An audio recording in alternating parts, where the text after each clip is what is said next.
সব ঠিকঠাক আছে বা আমি খেয়ে ফেলছি, এই যে মিথ্যাটা বললো, অনেকে মনে করে যে পিতামাতা আমাদের জন্য মিথ্যা কথা বলতেছে।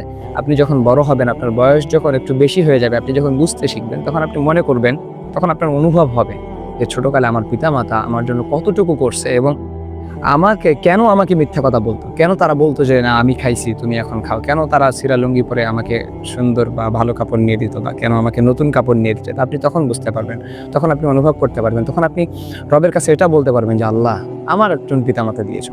পিতামাতা সবার কিন্তু ভালো, সবার কাছে সবার পিতামাতা ভালো। তো সেই দিক থেকে আল্লাহ তাআলা এই পিতামাতাকে দোয়া করার জন্য কিন্তু তিনি একটা দোয়াই দিয়ে দিলেন, এবং সেই দোয়াটা কোরআনে মাজিদের মধ্যেও আসছে। আল্লাহ তাআলা বলছেন যে তোমরা যারা সন্তান আছো তারা তোমরা তোমাদের পিতামাতার জন্য এই দোয়াটা করতে পারো, রব্বির হামহুমা কামা রব্বায়ানি সাগীরা। দোয়ার মধ্যে এই দোয়ার অর্থ কি?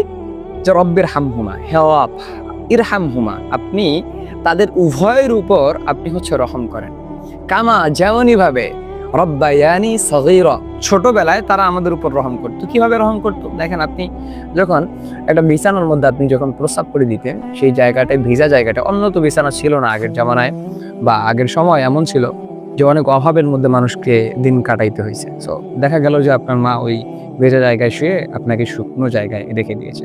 সো আল্লাহ তাআলা বলছেন যে ওই যে ছোটবেলায় যে কামা রব্বায়ানি সাগীরা, ছোটবেলায় তোমাদেরকে এইভাবে রহম করছে। কিভাবে? যে সে একটা শুকনো জায়গায় তোমাকে রাখছে এবং সে একটা ভিজা জায়গায় ছিল, এভাবে তোমাদেরকে রহম করছে, এবং সে না খেয়ে তোমাকে খাওয়াইছে, সে না পরে তোমাকে দিয়েছে, তার কোনো কিছুর প্রয়োজন ছিল কিন্তু তোমার জন্য সেটাকে হেসে উড়িয়ে দিয়েছে, তার দুঃখ কষ্টের মধ্যে ছিল, তারপর তোমার সুখের জন্য সে সব কিছু করছে দুনিয়ার মধ্যে।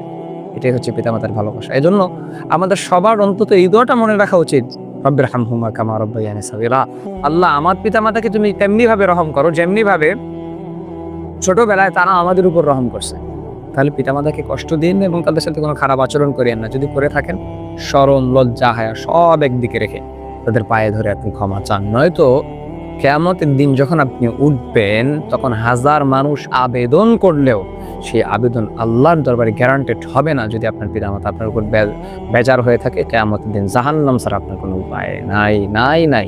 কারণ আল্লাহ রাসূল সাল্লাল্লাহু আলাইহি ওয়াসাল্লাম বলছেন যে একজন মায়ের পায়ের নিচে সন্তানের বেহেশত। সুনানে আবু দাউদের মধ্যে এই হাদিসটা আসছে।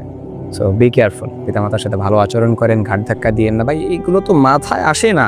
আপনি উচ্চ স্বরে কেন কথা বলবেন, চোখ রাঙিয়ে কেন কথা বলবেন, ঘাড় ধাক্কা দেওয়া এটা তো দূরের কথা। এজন্য সেই দিকগুলোকে বিবেচনা করে, সেই দিকগুলোকে খেয়াল করে তাদের সাথে ভালো আচরণ করেন। আপনি জীবনে দুনিয়া এবং আখিরাতে, আমি আপনাকে একটা আজকে কথা বললাম, মনে রাখেন যে দুনিয়া এবং আখিরাতে উভয় কালে যদি আপনি সফলতা অর্জন করতে চান, তাদের সাথে ভালো ব্যবহার করেন এবং তাদের দোয়া নেন, ইনশাআল্লাহ আপনি সফল হবেন।